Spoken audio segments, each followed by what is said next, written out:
Hotshot at the end of the split was like really upset that we lost. And so he got us all together at the end of this after we lost out of playoffs. You know, we're all depressed, and he's like, "We're gonna be making some changes next split. I don't care what anyone says. You know, like, we are the management, and we're gonna start taking control. We're gonna start making more decisions, and things are gonna be different around here next split."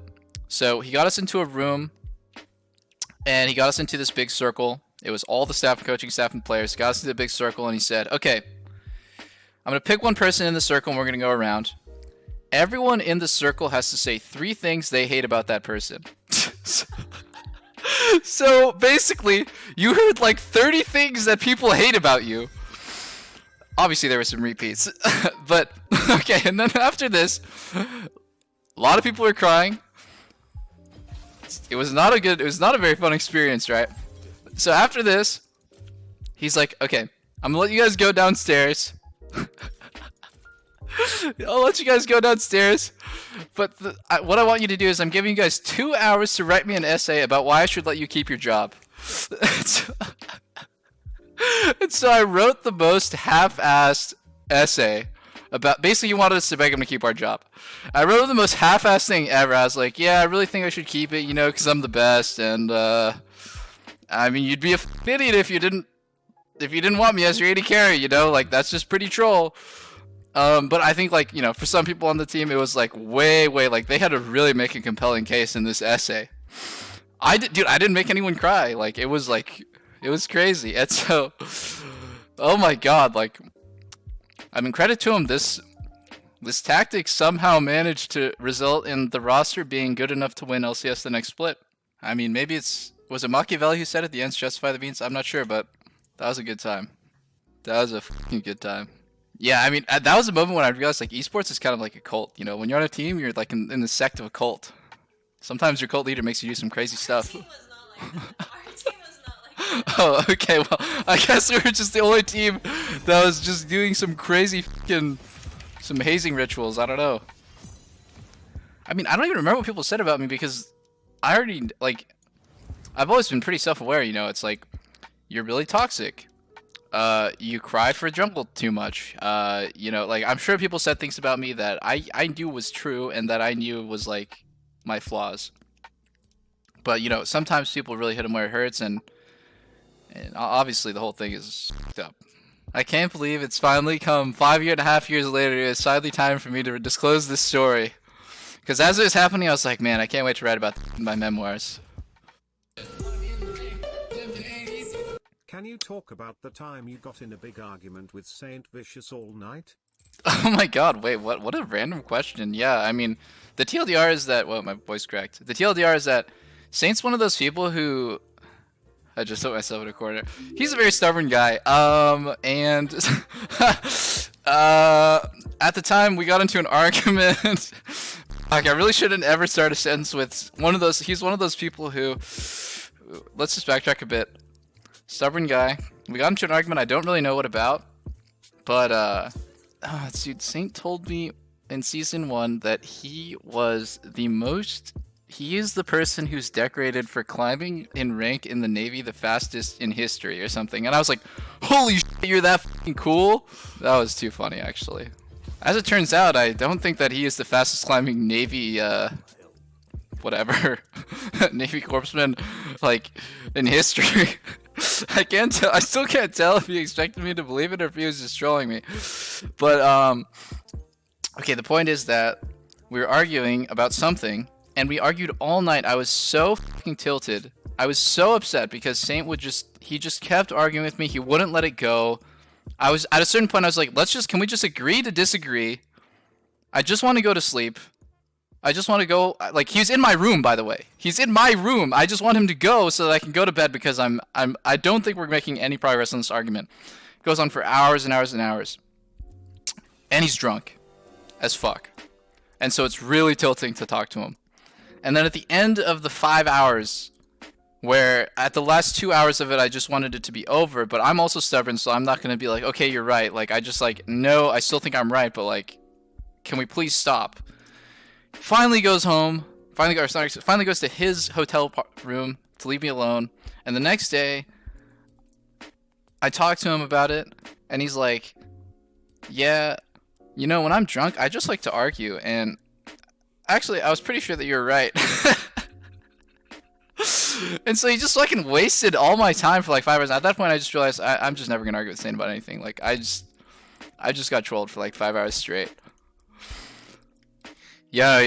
Actually, I have a good story from that Korean boot camp. So we're at this Korean boot camp in season 4.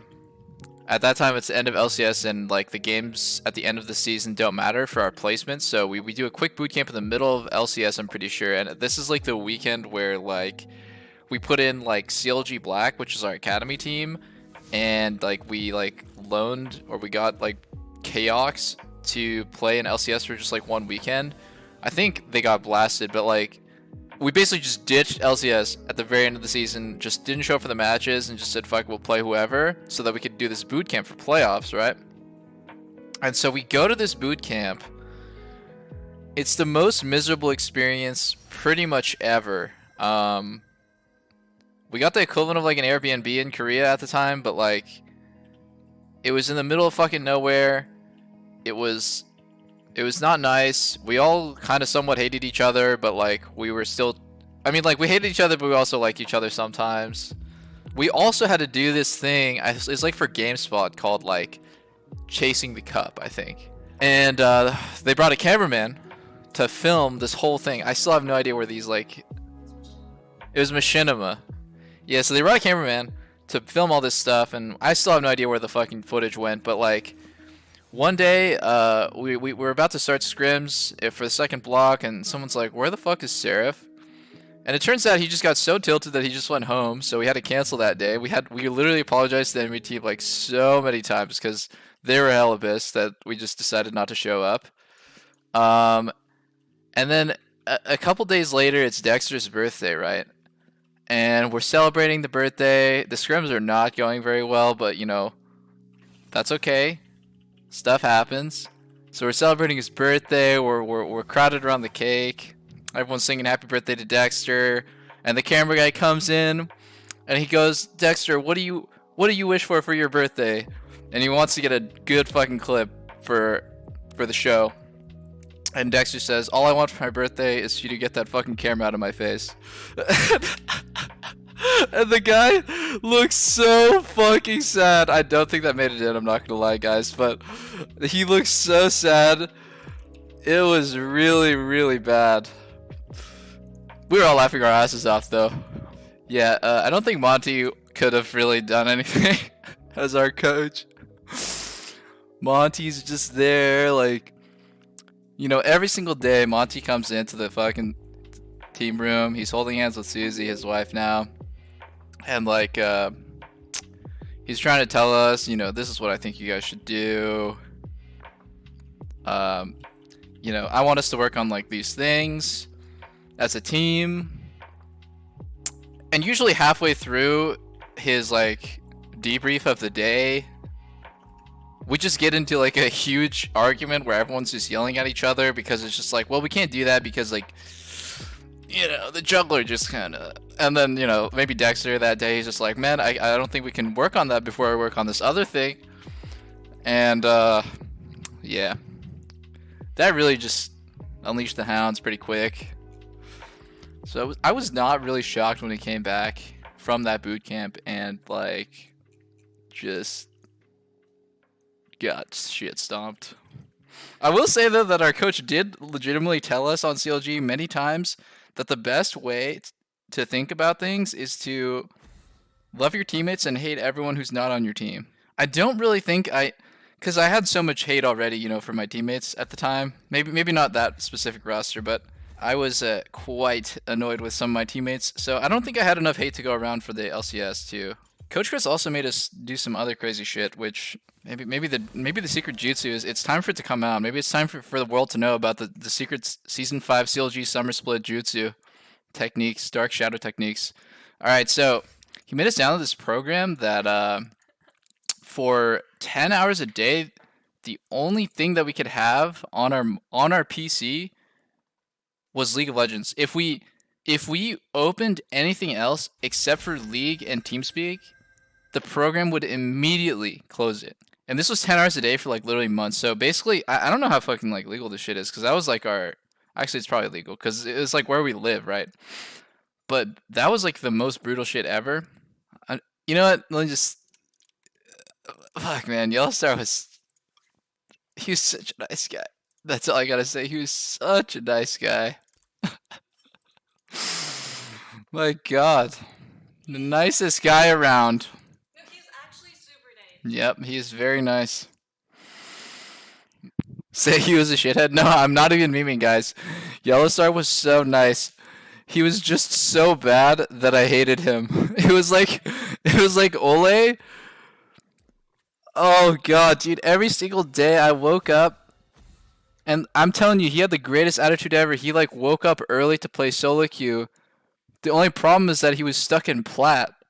So every day I wake up 3 hours later than him. He's already worked out. He's got breakfast. He's sipping his coffee. He's playing solo queue for hours. I'm like, man, what a great work ethic. I peep his account. He's stuck in plat.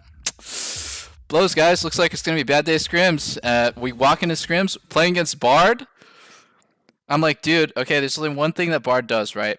If he double stuns both of us, we're going to lose the trade. But that's the only way that we can really lose against Bard, if you really think about it. Because if neither of us get stunned, we're not going to lose.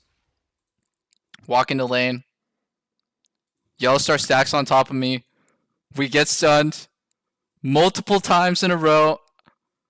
Trying to keep my calm, Yellowstar. We got to stay split up, man. It's pretty easy for him to stun us if we're stacked. It just keeps fucking happening, dude. It just keeps happening, and my sanity is... I'm losing it. I'm fucking losing it. And at the end of the day, it's really... it's hard to keep all those emotions bottled up. They gotta go out somewhere. They tell you not to bottle up your emotions, That's toxic masculinity, so I had to let it out. I really, really had to fucking let it out. Woo! Those are the good times.